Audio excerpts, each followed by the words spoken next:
Go for it. Hey everyone, it's Noah Mandel, and I usually don't dress in a t-shirt, but we're just doing a casual collab tonight. Yeah, it's a Wednesday night. We're casual. Yep. You and I should talk. We should do this about once a week. Blab can be a time suck.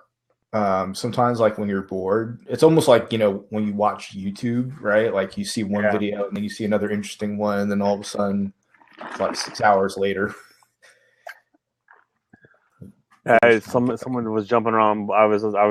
You're right. I was on Blab 5 minutes before we started, and he was jumping around from Blab to Blab, and I was like, kind of what I was doing, jumping from Blab to Blab. Mm-hmm. All right, Bill, what's going on here now? Yeah, there's some interesting people on Blab. I mean, it's more of the professional marketing community that has embraced it at first, which is why I think it's going to stick around for a while. But you also see a lot of the like junk. I call them like the junk marketers, right? Like I'm an entrepreneur, and then like it's like, really, are you? I mean, not putting anyone down, but here we are. Yeah, hey guys. Hey Bill, how you doing? He's got his special shirt on. Because he's coming to Murrieta. Bill and I are actually neighbors. You're not here, are you? And no, I fly in next Wednesday. I used to live in PB in Pacific Beach. Show off. Well, let's just put it this way: I don't remember much of it. Where do you live in Chicago, Bill? I'm in the suburbs now. If you know the area, I'm in Algonquin. Okay. And but I know the area well. I lived in Grays Lake for 3 years, and okay. my buddy's from Oak Brook, and he lives down in Joliet now. So I know the area very well. I know it better when I drink. So. Yeah, I was downtown today. I wore my Bears hat. It's green. It's still a Bears hat. Oh, okay. It's like green for some reason. So you're in Indianapolis? No, in Northwest Indiana. I'm in. My wife actually works downtown. She works at CNA. Okay. Red building downtown Chicago. Yeah. So yeah, in Chesterton. I live in Michigan City, but we're moving to Chesterton. So I know the area quite well. Very good. Wow. So you're coming to Murrieta. That's exciting. Murrieta next week, next Thursday, the 21st. So that'll be good. Actually, I just posted. I got 7 spots left. That's it. We're gonna shut it down. So I like it. So we'll see how it goes. Yeah. What's in Murrieta? Tell us what's going on. Well, I'm doing an event.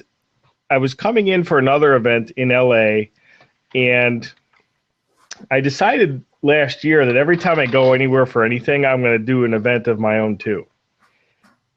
But then I never did it, right? So I'm traveling all around the country because I'm also an event promoter, and I help a lot of outside the real estate industry people do their events. And so I'm coming into LA to do an event, and then finally said, you know what? I know a ton of people in Southern California. Let me email a few of them, see if it makes sense to do an event. So I emailed a bunch, and like 8 of them said, yeah, that'd be great. And they all happen to be kind of centered around the Murrieta area, from San Diego to like Laguna Beach. And one of the bigger offices is right in Temecula. Mm-hmm. And one of the guys had sold a house for a guy that owns a winery there. And the guy said, yeah, I owe you a favor, whatever. I love what you did. So if you ever want to do an event or something, you can use my facility, and we'll just comp you on it. So that guy, it turned out like he was full of crap, right? So next thing you know, the guy wants $3,000 for the event. And I told these brokers, I said, well, what do you want to do? Because, I can promote it. I can provide all the content. I can come in, I can speak at it, but I don't want to pay for it too. So if you guys want to pay for it, then great, we'll do it there. Otherwise, somebody find a place that's cheaper, or maybe we can get a title company to pay for it or whatever, a smaller facility. So that's what they did. They found a place in Murrieta called the Murrieta Conference Room. And it's literally like one building that's just a room that people go and do things there for 70 to 100 people. Yeah. And so it should work out great. I've never been there, but I hear it's a fine place to do an event. I prefer doing them at hotels and things like that. Mm-hmm. But, I think actually where I'm probably just going to keep doing like this, sort of, if I happen to be going somewhere else, I'll do a live event. But I just really like doing webinars and things better, especially in real estate, mm-hmm. Because, people are all over the place, right. And even when I posted that, people said, well, are you coming to Indianapolis? Are you coming to Orlando? Well, is there going to be a live, are you going to stream it? And I'm like, well, and I started telling them, no, you know what? Unfortunately, you got to be there. I might come to your town someday, but, mm-hmm. Sorry. But then I said, you know what? Why am I doing that? Why not just offer the recording of it? Then they can learn something, and then I can get, more people to check out what I'm doing. So it's kind of win-win all the way around. So that's what I did. So I got a bunch of people who, registered to get the live recording as well. So that should be good. Cool. The webinars make a lot of sense. Unless you really get invited or, arrange with like an association or an office, they want you there. Yeah. It's just an opportunity to reach so many more people and without hopping on an airplane and all that jazz. And agents are so weird. And, hey, I'm an agent. I'm no different, right? It's like for some reason, nobody wants to share with people in their own community.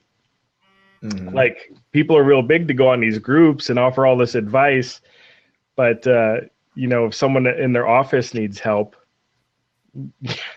they're like, oh, no, I don't know how to do that. It's like everyone's viewed as a competitor. Yeah. And that actually seems to make it a little more difficult to fill an event in an area like a Murrieta, like a San Diego or an LA or whatever, is easier because you've got, so much urban sprawl that people from all over the place can come. But in a town like Murrieta, where you've got, I don't know how many agents are there, but certainly a lot less than is going to be in San Diego.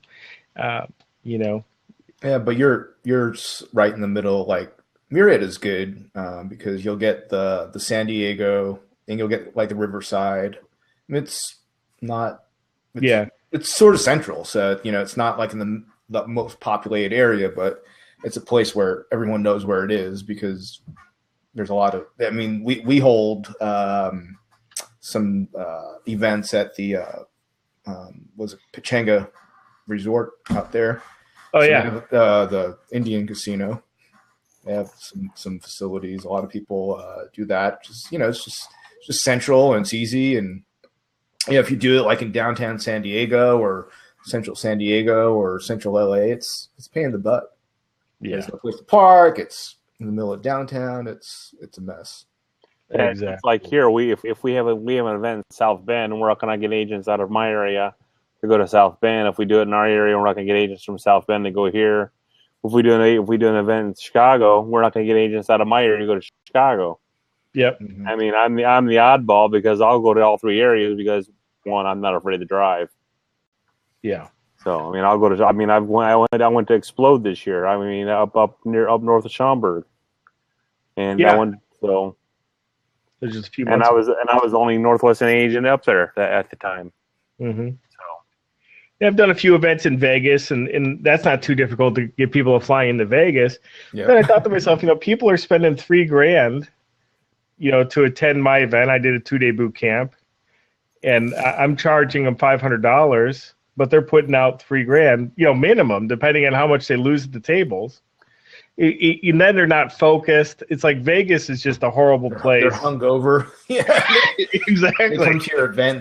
The second day they're like, yeah. Or you see the falling asleep. Yeah, they're realtors, and you know, I want to deliver, right? So I'm trying to get them to the event at 8:00 in the morning, and they're like, "No way, dude." Sounds about right. You know, so yeah, I won't do Vegas again. Yeah, that's trouble. Anytime where there's a casino involved. Yeah. Even at the Indian casino, the same thing. Like it's good to have like a 1-day event, but once you keep people the second day, like they get lost and drunk, and that's why I decided not to go to that one. Yeah, exactly. Fall asleep in your event. No refunds, no matter how much you drink. Sorry, it's your fault. I don't know. Part of that's the responsibility. You gotta make sure you're responsible for yourself. I mean, if you're in Vegas, I may have a drink or two, but I'm not going to stay up to 3:00 in the morning if I gotta be at your event at 8:00 in the morning. But that's me. And some people are just looking for an excuse to go to Vegas. Yeah, and like they're telling their wife or whoever, I got an event in Vegas. Yeah, and then they don't even show up. No. So the event. We didn't have golf club poker. So yeah, it'll be a good event, and we're going to record it and give it to the people who registered, and then I'm going to just start doing webinars because the live events. I think live event would be cool to do, once or twice a year on a larger scale. Then you got to compete with guys like Tom Ferry, who is going to have 5,000 people at his event in Orlando or wherever the heck he's doing it. What do you cover at your events? I'll admit, Bill, that I'm a novice when it comes to your events. It depends, on the event. Like I did REO Fast Track a few years ago in Vegas, and that was to teach people how to get into the REO business. But I've stepped away from that. My business partner, he still runs REO for us here. And I'm just doing marketing, similar to Noah here. I'm mainly just training and coaching agents at this point. And I'm partners in a real estate company here. And we're knocking down a ton of REO, and we've got agents, so, the office is doing 6,000 to 7,000 transactions a year. And our REO team last year did 1,500. So 1,500 listings. Not including buy sides, but but my main focus is before the REO, it was always marketing and sales. Mm-hmm. So that's my passion. That's what I like to do. So I teach similar things to what everyone else teaches. Heck, there's nothing new, right? But I have a different spin on it. Right. And so where I'm going to teach expires. I'm going to teach for sale by owners and sphere of influence, how to win every listing. I teach a lot of language patterns, NLP type stuff, but specifically for real estate. Mm-hmm. And it's really all about becoming the only logical choice. And what annoys me about realtors, like I see on these groups, somebody posted today, I was thinking about starting cold calling, and do you think I should just call like everyone right out of the white pages? And how many industries? Your time. How many industries would kill to have what we have? There's not too many industries where people put a sign up in front of their house and they say, "Hey, call me." I'm thinking of selling. Yeah. And people think that for sale by owners eat their young and they hate real estate agents, and some of them do, but I can't even imagine or begin to explain how many are listed for sale by owner because not one single real estate agent called them. Mm-hmm. And they were shy people and didn't want to call them either, so they just went to Home Depot and put a for sale sign in the yard. And agents don't believe that that's the case. Well, that's because they've built this picture in their mind and they've never actually made the phone calls. Mm-hmm. And they've never done it. So there's so much that's kind of asked backwards in the real estate business.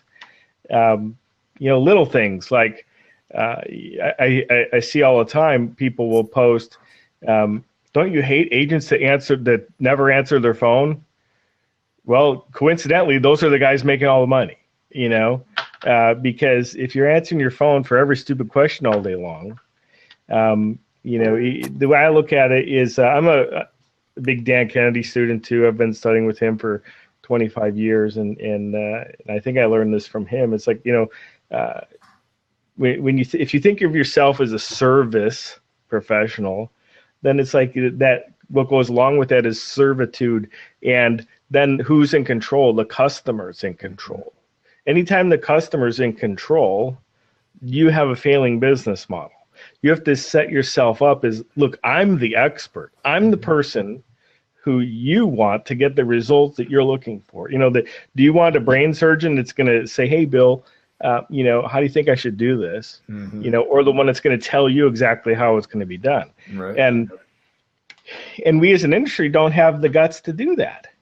We're not telling the clients what they need to be told, what they need to hear. We tell them what we think they want to hear.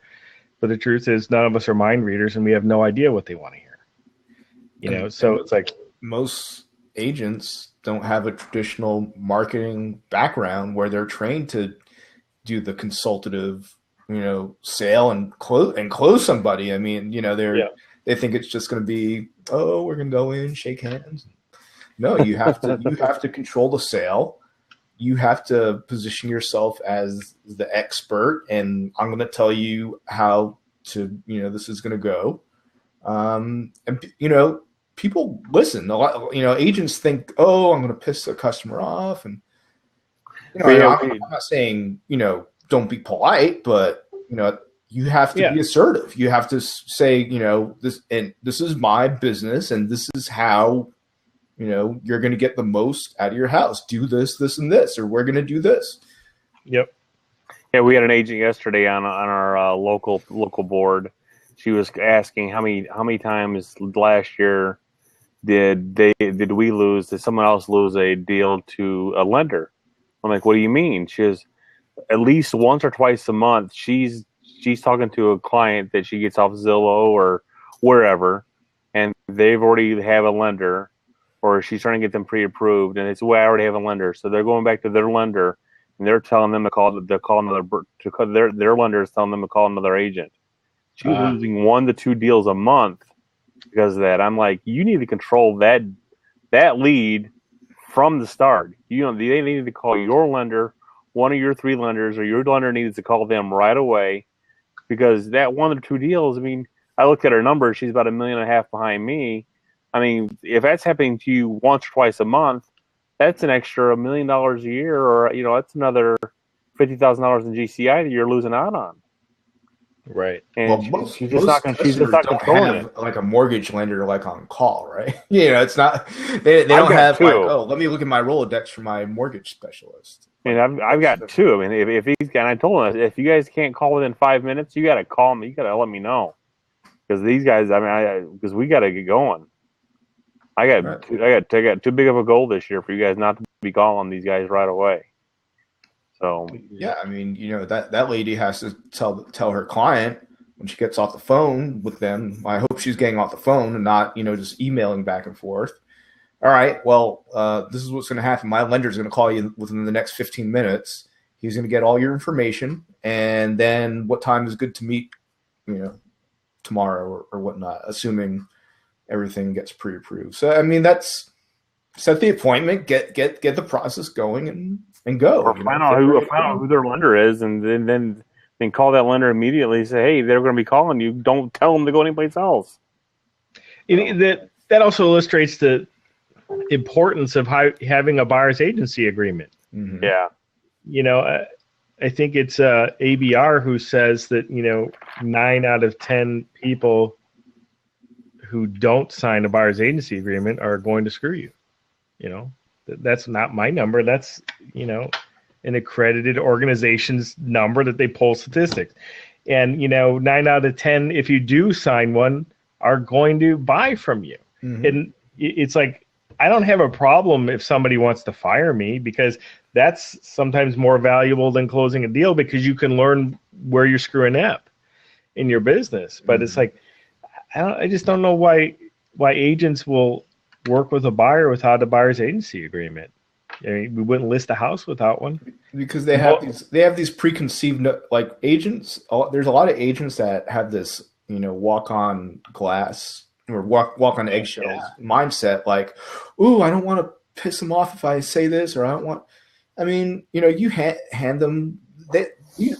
99% of buyers won't know that a buyer's agency agreement is it's not standard practice or is standard practice. They don't know the difference.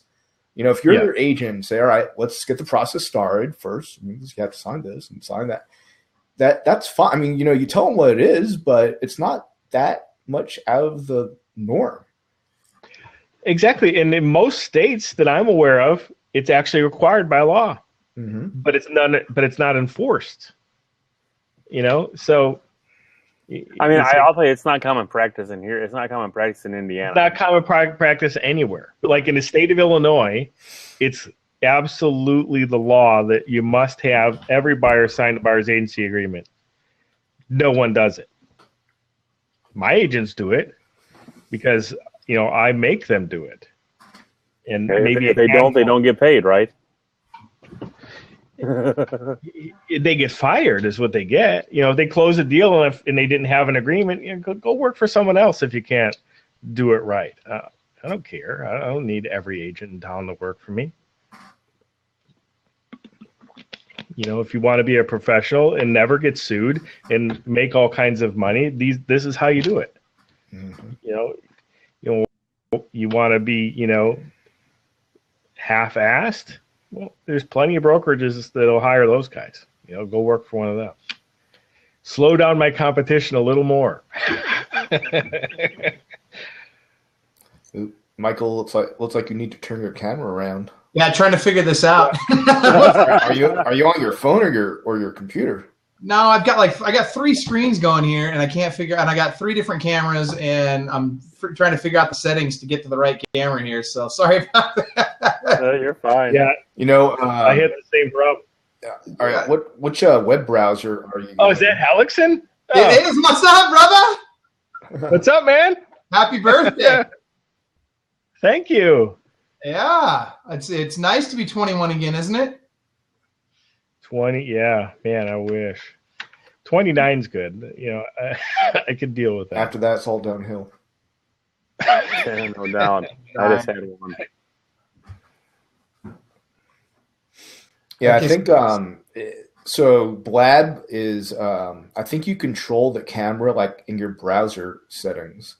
Do you really? Okay, let's try that. Yeah, so I have I'm using Chrome, and I go into the Chrome settings. That's where I'm at right now. Oh, maybe he's got it. Hang on.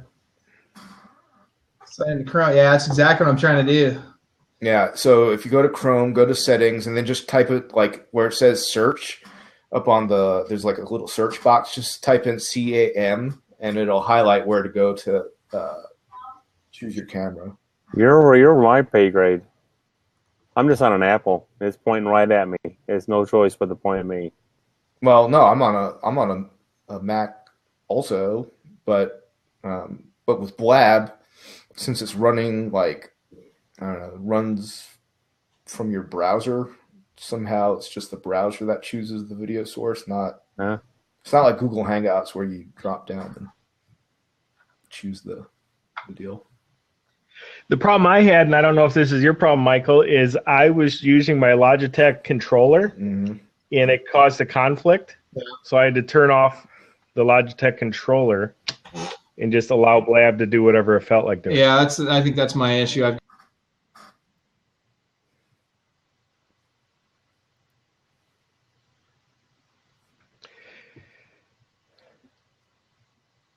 can kind of see myself. Yeah. The only one I can't be seen is maybe I can see me. Nope. I think we're all in there a little bit, except Michael. Oh, it's too funny. Yeah, Blab cuts my mic off and everything. I can't get no marketing in So there. do you do a podcast or something, Bill? Or Occasionally, you got the heck of a rig going on. occasionally I'll do a podcast. I mostly use this for consulting. Okay. I do go-to meetings, and it's just a good way to do it. And the trainings that I record, like I do Camtasia, I'll use that, and so it gets some branding into the recording. You guys are all doing the stuff that I want to be doing. Yeah, I have my fancy. You can't see it. I have my snowball. Blue. Yeah. I got that's over there connected to my PC. Some of this stuff is not that expensive in the scheme of things, but when you're doing presentations and just doing, even just real estate, not training stuff, just to presentations for clients. I mean, it just comes off like super polished. Except when you're wearing your t-shirt and PB bar crawl shirt. I can't stand listening to, I won't say names, but listening to a podcast and they claim to be making money off their podcast, but their sound sounds like they're in a tin can. Yeah. You're not making that much money off your podcast if you can't put two strings together. I mean, there's only two ways to make money off of a podcast, and that one is to get a sponsor, which unless you have a lot of downloads, you're not getting a sponsor. And the second is to point people back to your website or product. You definitely got to be pushing your product, your membership site, whatever. Mm-hmm. Yeah, I mean, there's I have lead pages, for landing pages, and I think even I'm not even sure if MailChimp has this now, where you can opt in by. Hey, oh, there he is. You could opt in by text. Now we can't hear him. Now we can't hear you. Sign language. Oh my God. I just read it.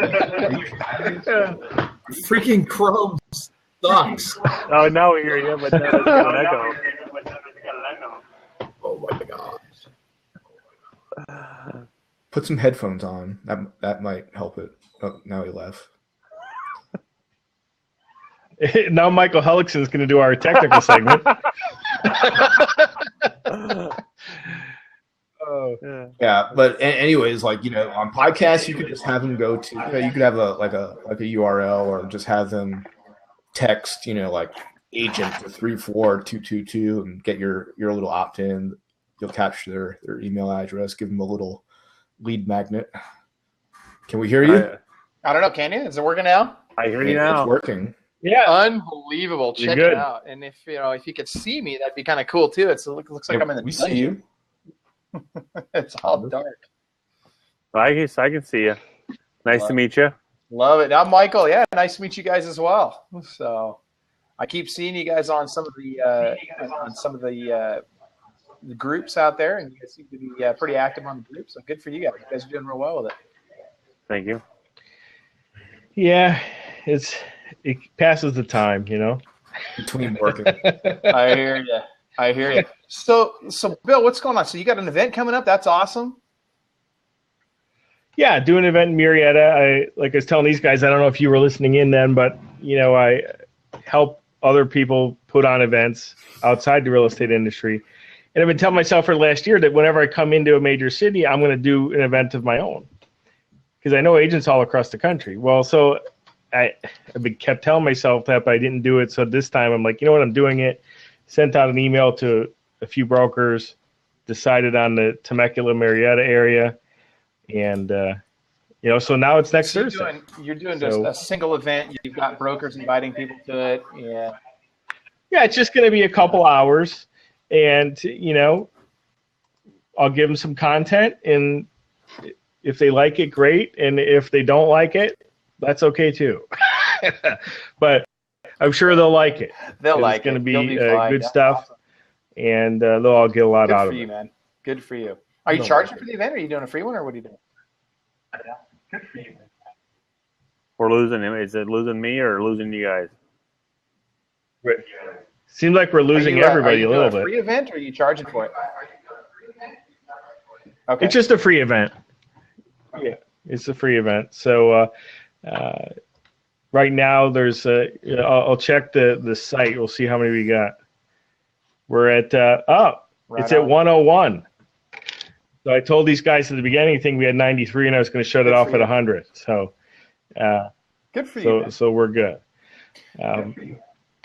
Yeah, it'll be good. So now, is that mostly self-promotion? Or were you out there marketing to your list, or did you have the brokers marketing for you? It's all on Facebook. It's just Facebook. I've got lists of tens of thousands of agents. I didn't send out any emails because, just for an event like this, it didn't make sense. Because we'd have to run a huge hall or something. With a free event, obviously, it's people tend to sign up more than if they have to pay $1,000 or whatever. So, there'll also be a higher no-show rate. I would expect that 50% will show up. So sounds about right. So we'll see, but the room only holds 70. So if 100 show up, that'll be interesting. I'll run a mini clinic in the parking lot for you. That's right, dude. You'll roll. Exactly. You'll make it work. It'll absolutely work. The bar camp they did in Miami. They did it on the beach one year. Really interesting. Yeah, why not? That's awesome. Yeah. Well, hey, I didn't mean to crash your guys' party. I just no, you're fine. This is my first time ever checking out Blab, so I thought I'd see what the whole deal was all about, and I appreciate you guys letting me crash your party. It's awesome. Looks like you guys are doing Blab's all about blabbing. It's you come on and have fun with it. I was telling Dave even before you came on, Bill, that Blab, there's so many professional marketers on here that have regular Blabs every week that you could get really just insider updates on a lot of the social media stuff and digital marketing stuff and platforms. But it's also a time suck, so you get addicted to watching these Blabs. And I see you're recording it, right? I am, yes. Okay. So tell me about that. Can anybody on the Blab record it? And I'm the host, so I guess only I can record it. Just the host can record it. As far as I know. Can you kick people off? You get some knucklehead jumps on, can you kick them off? If I want to knock you off right now, I could. Dude, you're starting to sound like my wife. That's awesome. If Bill starts flipping off, I can knock him out of here. Well, the cool part about we're actually that's funny. We're trying to decide on we're getting our interview show back up and running. We're trying to decide on a platform for it. We want to do video, and we were thinking about doing Skype and just recording Skype interviews. But this is an interesting platform for it. I searched under real estate. It doesn't look like there's a lot going on in real estate in Blab right now. I was on one last night, and there was one on I noticed right before I came on that I had just missed. Mm-hmm. And that's only two that I've seen. Yeah, there's a few, but most of them aren't.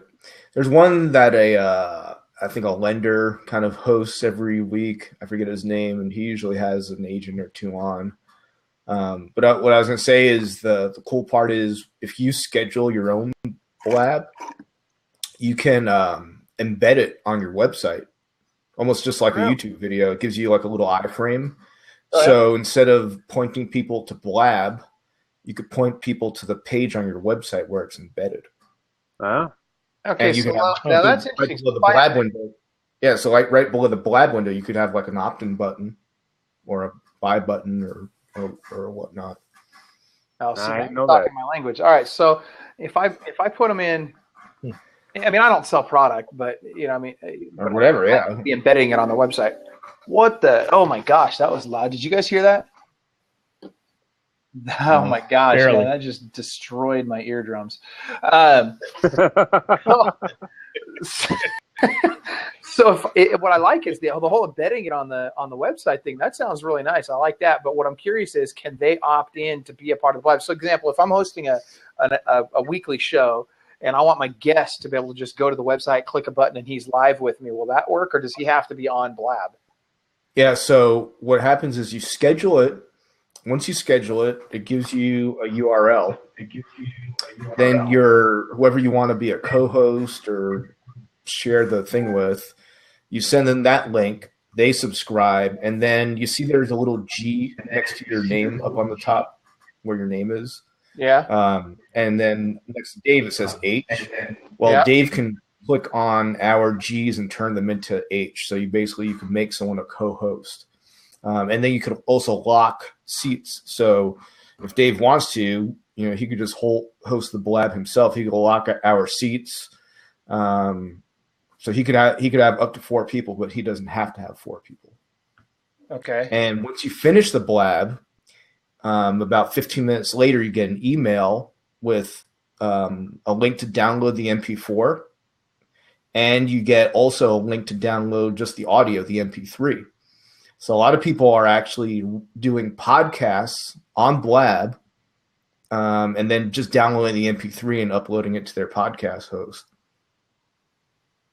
That's what I didn't know. I knew that someone was talking about it last night, and I didn't know how he was doing it. And I was hoping to find out tonight when I was doing this. So maybe you solved the mystery for me. Yeah, you'll get an email like 10 minutes later, and it'll just have the audio and the video file where you can download. Yeah, I'm definitely going to screw with that. I got to test that out. That's awesome. Because one of the things I plan on doing this year when I get my site redone is a local podcast about what's going on locally, business-wise, real estate-wise, event-wise. It's going to be 30 minutes long, 30 minutes to 45 minutes long once a week. Talk about real estate, talk about business, interview local business guys, business people, whatever you want to call them. And Blab might be the way I go about doing it. Yeah, the only thing with Blab is it's kind of connectivity, right? So like you can't have a private Blab. You could shut the video seats off, but on the right, anybody in the world can see it. You can't control that. Right. Who cares? I mean, it's not great for a quote unquote mastermind call, but it's fantastic for a broadcast show or something like that. That's actually great. Okay, so what about these little props and all that stuff? What's that all about? Yeah, it's just like you're kind of just giving somebody a high 5 or high 10. So there's kind of like you ever do Periscope? Give or no, it's just to encourage people to say, "All right, I like what you're saying." Yeah, right, love it. Check it out. Yeah. If you're ever on Periscope, you could hit the little heart button. And then Facebook, I don't know if you guys have Facebook Live. Props. What the heck? I want to tell myself I'm the best. They won't even let me do it. Pat yourself on the back there. Yeah, there you go. Yeah, I've been trying all night. It doesn't work. I'm like, wow, that Bill Crane guy's saying some good stuff. Nothing you love hearing more than the sound of your own voice, right? You do Facebook Live and or Periscope also. Some guys do Blab and Facebook Live or Periscope at the same time. So you're video streaming on 2 platforms. Wow. You do that from the same machine? Well, you use your phone for the one and then your computer for the other. Interesting. It's a little. You can't do Periscope on your computer yet. Okay, but Facebook Live, I mean, that's not really getting any traction right now, is it? Well, it's just rolling out to the general public, for some people. So not a lot of people are on it. It's rolling out to business people who have business pages, and then they're slowly rolling it out. So not a lot of people have it. I mean, I don't know if you guys see Grant Cardone at all, but he's like murdering everyone on Periscope and Facebook Live. The guy gets on there every day, and he's got thousands of people, tuning into it. And then Periscope, they just announced that they're gonna take Periscope and stream that on Twitter. So this year they're gonna revamp Twitter a whole bunch, and they're gonna make it more like Facebook now, where they're gonna filter out all those stupid junk so it makes sense to people. Supposedly. Nice. Maybe I'll start using it. You know what? Twitter is like, I never got Twitter. And then I talked to some of these guys down here in San Diego, like, that were like Twitter, you know, oh, I'm all about Twitter. And they actually showed me like how to target. Like you could target not just like your regular followers. Like you could target people to follow you on Twitter. So like if you just want to target like agents, you could just get thousands of agents to follow you. And you know, Twitter's almost like throwing, I mean, even Facebook's like throwing crap up against the wall. You know, like you have so many followers, and if you have 10,000 followers and maybe like 50 engage with you or 100 engage with you, then you're doing good, right? Yeah. Interesting. Very cool. Well, I hate to do this to you guys. I got to run. This has been awesome. I really appreciate you guys letting me crash in. No problem. This platform. So if you had to make it between Blab, Skype, Facebook Live, Periscope, whatever, I don't think Periscope's probably the right fit. Maybe I'm wrong. But if you had to make a decision on what you were going to do for video for an interview show, what would you do? Is this you, one other person, or what? Probably most of the time, but it'd be interesting. I kind of like this idea of having, you know, a group of people on discussing topics. Because I use GoToMeeting for that, and you can have up to 6 people on there, you and 5 others, and it's a similar layout to this. What I like about it is it's totally private. It's not broadcast to anyone, and then you can just share it however you want. You can upload it to YouTube, you know, put it on Facebook, host it on your membership site, whatever the case may be. It's not necessarily live. It's not live broadcast like because this. I don't have. I mean, the problem with GoToMeeting is you can't record both video feeds and audio feeds at the same time. With what? Sure, you can. So you're using Camtasia. Okay, I was wondering about that. Okay. Yeah.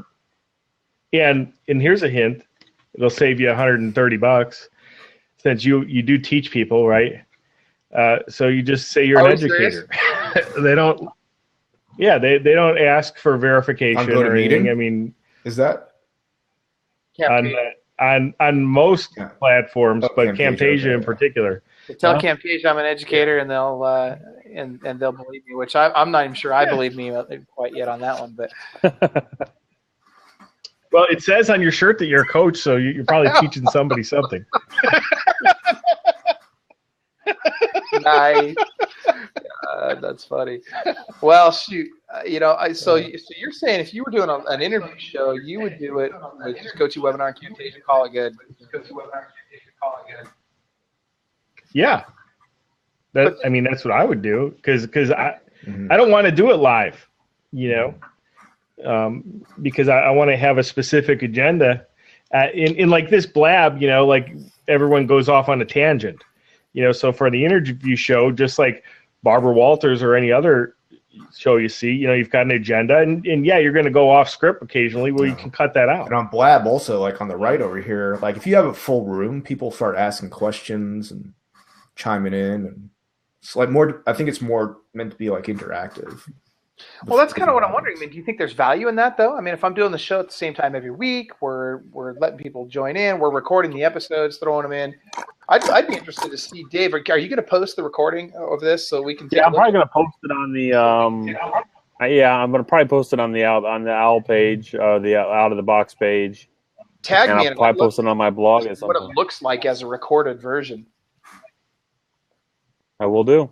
Yeah, that'd be, I mean, because it seems to me like the whole interactive social media aspect of it could have some value. I mean, what do you think, Noah? Yeah, I mean, you know, well, the recorded version, it's basically an MP4 file of just, you know, these 4 squares, and you have to upload it to a hosting platform like YouTube, Vimeo. But yeah, I mean, it's to me like I would download it, maybe polish it up, maybe insert go on Final Cut Pro or iMovie or whatever, and just put it like in a branded frame. I mean, you know, it depends on what you're using it for. But yeah, I mean, it's, you know, people. The perception is, you know, if you're in these seats and you're talking about a certain subject, I mean, you could use it as, you know, hey, I'm a subject matter expert. Again, like you don't have to open these other seats up over here. You could just have you and another person. Just, be aware that, there's other, it's not private. So there's other people, like when I do a podcast or like an interview, we talk about it a little bit before and, hey, this is the outline we're going to cover. And you could do that before at Blab too, but sometimes we'll stop the recording if someone needs to, whatever, go to the bathroom, blow their nose, cough, whatever. So. Yeah, Man, I can pause. Well, yeah, you know this. Well, I can pause the recording over here. Yeah, so. and that's another thing. I don't know if like you pause the recording, does it send you and restart it? Does it send you to MP4 files? Question. Yeah, I mean you could once you have it recorded, it doesn't matter because you could always edit. Yeah, you just edit it. I'm talking about like the live. Yeah. Which nowadays the question is, where are you likely to gather live audience? And it seems to me like you're not going to get a lot of live. I mean, maybe I'm wrong. It'd be interesting to see if this takes off, if Blab takes off, if you can get a lot of people live there, or if you have a better chance of doing it on Facebook. Problem is on Facebook, can you even do split screen on Facebook and record it? No, I don't think so. I don't think so. No. I've seen it done where, they're holding their phone or they've got it on a mount or something and there's two people, doing an interview, but it's one shot. So I mean, it works. In some ways it's better, but it's live too that way. It really just depends what you want to accomplish. Well, I mean, here's the thing. I mean, obviously, the number one thing is you want to have great recorded content, that people can access and get it in an easy to find way for the topics they're looking for and the guests they're looking for. That being said, I really like the idea of an easy live format so that people can get in there, they can experience it live, and I don't know, maybe that helps you gather some audience. Well, at the end of the day, it's you have to, wherever you put it, you have to draw your audience in. You have to give them a link or whatnot. And we've had stuff on like Google Hangouts where people can't even figure that out. So it's, to me, it's like you just have to kind of get them in a platform that's just easy to go to, and Well, I'm gonna screw around with this tomorrow. I'm gonna see if I can't do something on the website there. But thanks you guys very much. I appreciate that. I got to get to Scouts, man. I'm supposed to be there 13 minutes ago, so I got to hustle. So I'll talk to you later. Have a great day. Happy birthday, Bill. Night. Thanks, Dave. Thank you. Thanks, see you around. Yep, you bet. Hey, Michael.